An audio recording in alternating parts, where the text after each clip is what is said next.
Aquí estamos en el programa sobre libros de la Universidad de la Frontera, de la carrera de Pedagogía en Castellano y Comunicación de nuestra universidad. Ahí hago clase yo, ahí hablamos de literatura. Y hoy vamos a conversar sobre los eclipses. Palabra griega, no voy a decir la palabra en griego, no es necesario, pero significa desaparición. Bonito, ¿eh? Desaparición del sol. Significan los eclipses. La estrella, el cielo, ha llamado la atención a los seres humanos desde sus inciertos y remotos orígenes. Los primeros escritos de la humanidad que conocemos son las tablillas sumerias de Babilonia. Y en una de estas tablillas, de hace 3.000, 3.500 años antes de Cristo, se menciona un eclipse. Es decir, los primeros textos de la humanidad, las primeras escrituras de la humanidad, ya nos preocupaba eso maravilloso que hay ahí arriba y que usamos una palabra para definir lo que es tan insuficiente, como dice Borges, la palabra universo, aunque es muy bonita, universo. Eso que llamamos universo, que es una cuestión inconmensurable, inmensa, absolutamente, ridículamente grande, porque ya es absurda la inmensidad que es. Flotan una esfera en él. A mí, ustedes saben, siempre he estudiado aquello que llama magia occidente y sin embargo otra forma de conocer, o sea, sí, solamente otra forma de conocer. Ciertamente es mágico que en el universo floten estas esferas preciosas que además nos dan sol, el sol nos da luz y la luna también nos da belleza. Puebla las noches con su semblante solitario y triste, como dice García Márquez. Esas esferas en su danza infinita a veces se superponen una a otra. A eso le llamamos eclipse. Y eso ha llamado la atención de la humanidad desde como les digo, de su origen. Los primeros textos, esta cuestión es interesantísima, ya son textos que nos hablan de los eclipses y de los fenómenos astronómicos. En la antigüedad de Occidente, nosotros siempre hablamos de la antigüedad, que es la antigüedad de Occidente, porque fue Occidente el que llegó a América en 1492, y no solamente nos trajeron su religión, sino que también nos trajeron sus mitos, nos trajeron su historia, nos trajeron su lengua. Nosotros hablamos la lengua de Castilla. Y su cultura. Por eso cuando hablamos siempre las menciones son primero a Occidente. Las menciones a Occidente de los eclipses son variadas en la antigüedad greco-romana, en la antigüedad griega. Ya les dijimos que en Babilonia están estos primeros escritos, la escritura cuneiforme que hacen referencia a un eclipse. Después estamos en Grecia, y Heródoto, el historiador, menciona un eclipse que ocurrió en el año 542 a.C. A Heródoto no hay que creerle mucho, sí, pero lo del eclipse se lo creemos porque ya la ciencia moderna ha mostrado que realmente ocurrió ese eclipse. Heródoto, que era un verídico historiador, no le basta con observar que los dragones tienen la sangre muy fría, sino que por eso los cazan los elefantes para comérsela en el verano, porque hace mucho calor en el verano, entonces los elefantes cazan dragones para tomarle la sangre. Pero uno de estos historiadores que es la mitad mito y la mitad historia, pero la referencia a Heródoto, los eclipses, es clara y no habla de ello. En la antigüedad, en Grecia, también en la literatura misma, en la Odisea de Homero, el maravilloso poema homérico, fundador de la literatura de Occidente, hay una referencia a un eclipse que dice que el sol desapareció del cielo y una terrible oscuridad se extendió por doquier en un momento de la guerra de Troya. Perdón, no la guerra de Troya, cuando Ulises ya iba de regreso desde Troya a Ítaca, ese regreso que duró 10 años. Tal como existen estas observaciones, existieron incluso diferentes modelos para reconocerlo, para reconocer este fenómeno. Está el modelo de la obturación, que es atribuido a Anaximandro, un filósofo presocrático, maravilloso estos filósofos presocráticos. Ahí está Parménides, Anaximandro, el mismo Tales, presocrático. Después Platón para intentar de situarse sobre ello y hacer olvidar sus teorías que eran mucho más armónicas con el mundo. Platón los condenó a los presocráticos. Pero, como les digo, una filosofía interesantísima. El modelo de la obturación se parece a las cámaras fotográficas, en que el Sol y la Luna tenían un agujero al centro y por ese agujero pasaba la luz, y a veces ese agujero se achicaba o se agrandaba, y eso provocaban los eclipses. El segundo modelo era el modelo friccional, fue promovido por Demócrito de Abdera, su clásica Abdera, que decía que en el éter, el universo, lo que había afuera, para que vean que no andaban tan perdidos estos cabros, decían que en el universo había una cosa que se llamaba éter, que eso era lo que conformaba el cosmos, y que era una cuestión invisible, pero que era una sustancia. Hoy en día la ciencia contemporánea lo sabe, pero con certeza casi absoluta, así que podemos saber algo con certeza casi absoluta, que en el universo hay una cosa que se llama materia oscura. La materia oscura, la materia oscura es el 92-94% del peso total del universo. Imagínense la cantidad de materia oscura que hay. Y decía que este modelo de Demócrito decía que era tal el roce con el éter, con esta materia, que de vez en cuando se detenían los planetas y el éter no dejaba pasar la luz. Y el tercer modelo, que lo tenemos hasta hoy, era Isidoro de Roma, y el que nos dice que simplemente los eclipses se producen por una interposición de la luna entre el sol y la tierra, o la tierra entre el sol y la luna. Pero los eclipses no solamente interesaron a los antiguos desde el punto de vista astronómico, sino que también astrológico. La astrología está unida a la astronomía. Este modelo en que existen zonas del cielo que están gobernadas por ciertos símbolos, por ciertas constelaciones, y depende del lugar donde uno nazca, en la relación que esté la Tierra con esas constelaciones, en la forma en que uno muchas veces actúa, que son los llamados signos zodiacales, que yo creo que ustedes los conocen. En realidad uno realmente se sorprende al ver las características del signo y compararlos con las características personales. Es decir, no andaban tan equivocados estos observadores del cielo. Para los astrónomos de la antigüedad de Grecia, por ejemplo, para los astrólogos de la antigüedad, como les digo, es cierta referencia. En el lugar de la Tierra que está ubicada la Tierra en relación con estas constelaciones, determinaba el carácter de la persona y también el carácter de los animales. Por ejemplo, si la Tierra está, si el cielo se encontraba en Saturno, la constelación donde está Saturno, eso afectaba a los animales. Si se ubicaba donde estaba Júpiter, afectaba a los hombres, en Venus a las mujeres. Y los eclipses ciertamente tenían una relación astrológica y podían anunciar plagas, terremotos. Pero fundamentalmente cuestiones relacionadas con los reyes, con los gobernantes. Los gobernantes siempre, el poder parece que hace que las personas se aproximen a los conocimientos ocultos, como se les llama, que no tienen nada oculto, sino que simplemente se fueron ocultando a lo largo de la historia porque fueron condenados. Y los gobernantes siempre como que han tenido astrólogos cerca, para ver si realmente van a gobernar hasta que se mueran, que parece que es lo que más les interesa. Estos gobernantes de Grecia, de Roma, tenían, los emperadores romanos tenían astrólogos oficiales. O sea, andaba el emperador y andaba con un astrólogo al lado. Y estos astrólogos hablaban de plagas, de peste, y también de cosas que podían afectar el reinado o el poder del mandatario. ¿Qué pasa en América? Siempre también hay que decir lo que pasa acá, donde vivimos nosotros.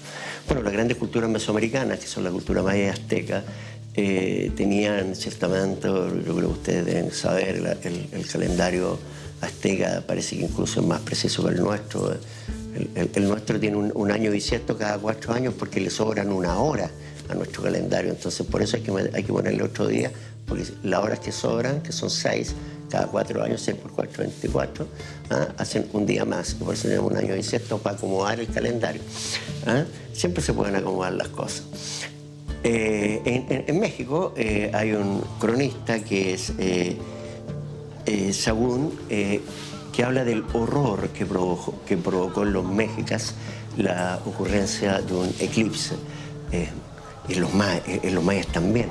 Hay unas figuras que están en un templo maya que está en lo que hoy día es la frontera de México con Guatemala, donde está la figura del jaguar, que hay un jaguar comiéndose el sol.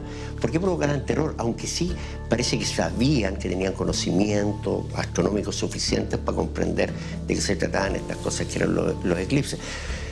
Nunca desdeñar los conocimientos de los mexicanos, mexicas, aztecas. Los aztecas eran los mexicanos. Eran una cultura extraordinaria, los aztecas. En sus códices guardaban el conocimiento, tenían colegios, tenían hasta universidades, que eran instituciones donde estudiaba la gente más adulta, tenían una filosofía, un conocimiento de la tierra, conocimiento de las plantas, conocimientos científicos, eran culturas realmente excepcionales. Y los mitos fundacionales de esas culturas quizás los condenan en relación a los eclipses, porque el mito fundacional azteca es el nacimiento del sol. Nace el sol, pero no se movía. Y hasta ahí quedaron, trancados, en pana. ¿Qué hacemos? Entonces, Huitzilopochtli, yo pronuncio, me cuesta decir palabras largas en castellano, imagínense en náhuatl, que hoy mismo. Huitzilopochtli, que uno de los dioses principales, vio que la única manera que el dios sol, muchas culturas, el sol es un dios. Por eso en la cultura católica, la representación del Santísimo es un sol, no sé si lo han visto. En Egipto, Amon-Ra, dios solar. El dios del sol no podía moverse. ¿Y cuál era la forma de moverlo? Necesitó la sangre de los demás dioses. Y Huitzilopochtli, con un cuchillo sacrificial, le abrió el pecho a los otros dioses y la sangre derramada de los dioses dio la fuerza suficiente a este dios medio vampiro que con la sangre de los dioses logró moverse. Eso significa la condena de todos los que iban cerca de los aztecas, porque de ahí para adelante los aztecas se dedicaron a cazar a los vecinos para hacer sacrificio al sol. El sol necesitaba sangre.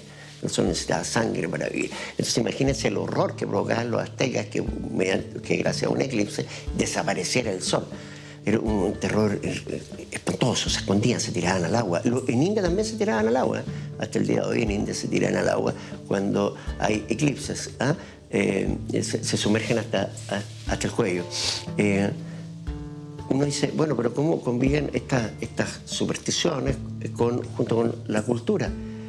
Porque la cultura, en la edad moderna, en la época contemporánea, es que la cultura se ha expandido a toda la sociedad. ¿Cuánta gente sabía leer en Grecia? ¿Cuánta gente sabía leer en Roma? Por un lado estaban los filósofos y astrónomos que sabían exactamente, como les mostraba a partir de las teorías de algunos filósofos y físicos, por qué ocurrió un eclipse, pero el pueblo permanecía en la ignorancia y de ahí tantas supersticiones que provocaban este temor ancestral a la desaparición del sol.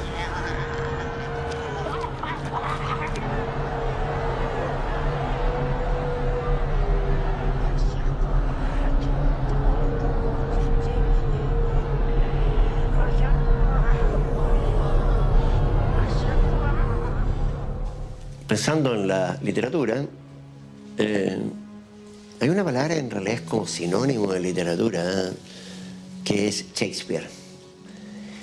Lean a Shakespeare si pueden. Es impresionante el conocimiento del género humano que tiene William Shakespeare. En el Rey Lear, leemos: estos últimos eclipses de sol y luna no nos presagian nada bueno. En las ciudades rebeliones, en los campos discordias, en los palacios la traición y los lazos entre los padres y los hijos rotos. extraordinario. No nos presagian nada bueno los eclipses.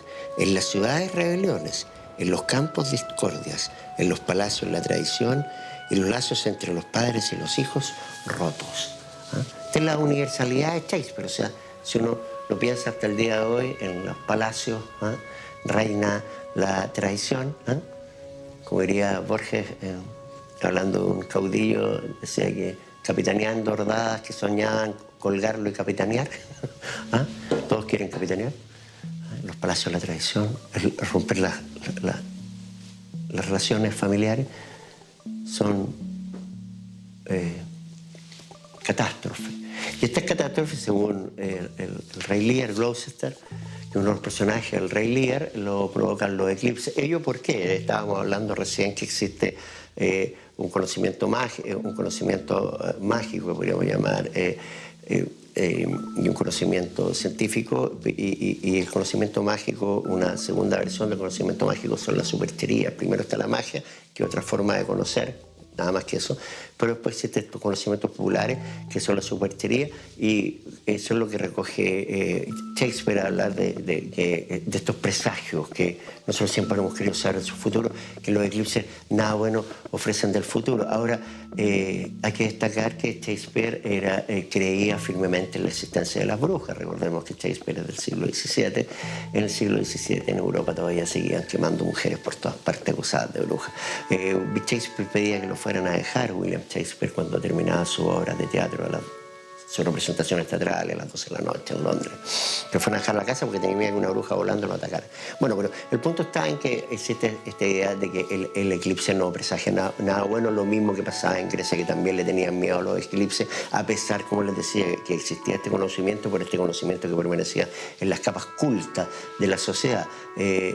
Un general griego perdió una batalla en Persépolis porque hubo un eclipse y el ejército salió arrancando, el ejército de los griegos, a pesar que había otros griegos, como les digo, que ya tenían una idea más o menos clara respecto al movimiento de las esferas celestes, y que son lo que provocaba los eclipses. Además de Shakespeare, en las minas del rey Salomón, que es una novela victoriana, Hart, aparece también un eclipse en que el protagonista se salva, que va a repetir mucho en la literatura, porque hay un eclipse y dice que el protagonista amenaza con apagar el sol. Entonces, por eso los nativos lo respetan y todo lo demás y no lo huelgan, etc. Mismo recurso usará Mark Twain, que es Stephen Vincent Bennett, que es un escritor norteamericano extraordinario. Mark Twain, su seudónimo lo tomó de los barqueros del Mississippi, que Mark Twain significaba que todavía había fondos suficientes para que pasara la nave. Mark Twain, gritaban en la noche, y de ahí tomó su seudónimo el autor de Huckleberry Finn y de Tom Sawyer, un escritor notable. Y Mark Twain tiene una novela que se llama Un Yankee en la corte del rey Arturo, y en esta novela Hank, el protagonista, precisamente usa el mismo truco de esta novela victoriana, en que anuncia un eclipse y que por eso en la corte del rey Arturo, en esta corte, que llega a esta corte mítica del rey Arturo, y por eso no lo justician en el cadalso. Es decir, este truco usado en la literatura.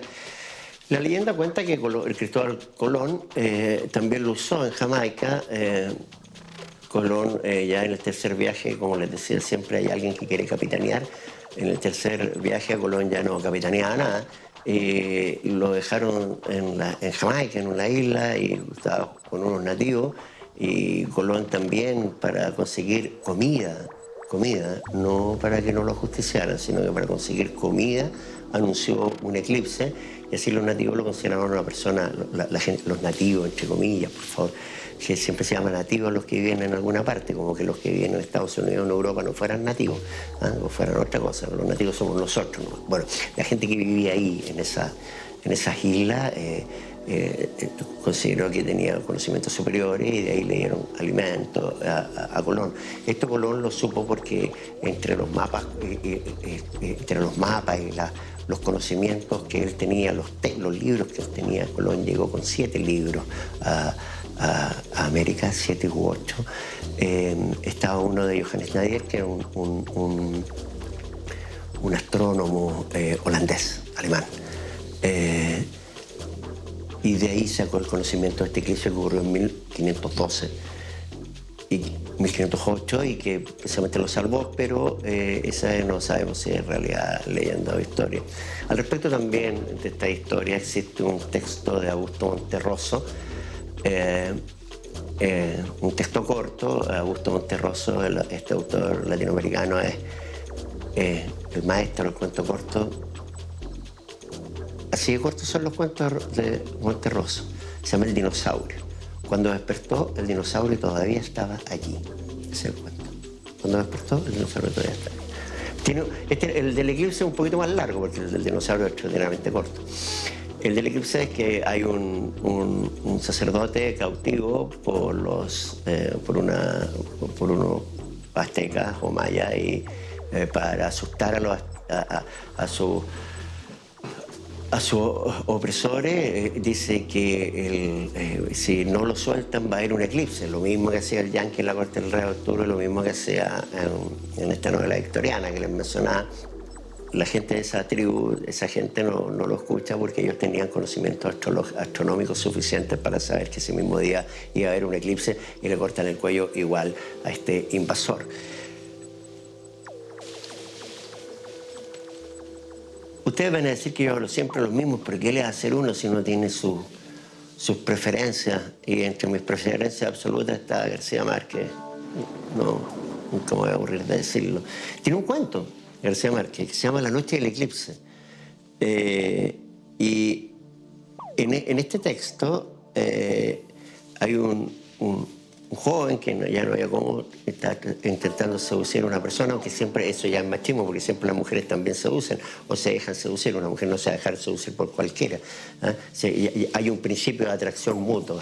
Entonces este joven, que no había cómo invitarle, le dice que vayan a ver un eclipse que va a haber en la noche, y la niña, evidentemente, la señorita, haciéndose la ley, dice: oye, no sabía nada del eclipse, y parte igual para una playa solitaria a mirar el eclipse. Si no había ni un eclipse, y ahí se quedan en la noche mirando la luna y a lo lejos la ciudad. En el texto El amor y otros demonios de García Márquez también aparece un eclipse en que en que una protagonista consigue un permiso precisamente también para ver el eclipse con su pareja. Roberto Bolaño, con su humor tan habitual, es tan curioso el humor de Bolaño, es corrosivo. El escritor chileno Roberto Bolaño, por desgracia, murió extraordinariamente joven, a los 50 años, una enfermedad hepática, autor de una novela extraordinaria que se llama Los detectives salvajes, pero con el cual mantenemos algunas. Voy a hablar de Bolaño porque creo que en nuestros textos no alcanza esa altura que alcanzan Los detectives salvajes, que es realmente extraordinaria. Y Bolaño tiene un texto que fue publicado después de su muerte, porque los críticos escarbaron junto hicieron autorización de la familia para buscar entre sus papeles, sus archivos del computador, y encontraron algunas novelas y algunos textos. Y tiene uno en que en este cuento, Comedia de horror en Francia, los protagonistas están en un bar, en un café, en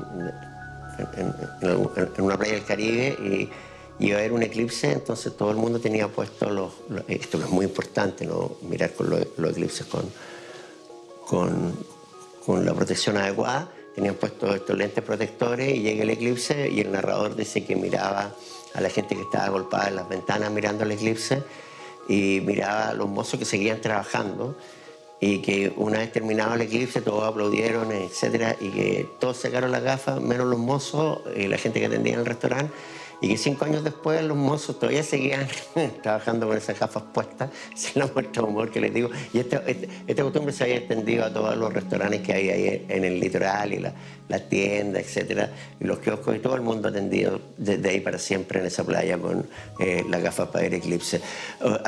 Hoy en día no podemos dejar de mencionar a la autora contemporánea Stephenie Meyer, autora de la saga Crepúsculo, que ustedes conocen, especialmente los jóvenes, pero esta escritora que vende una cantidad de libros impresionante con estas historias de Crepúsculo, de estos vampiros. Uno de los textos de esta saga se llama Eclipse, en que hay un triángulo amoroso entre Bella, Edward y Jacob.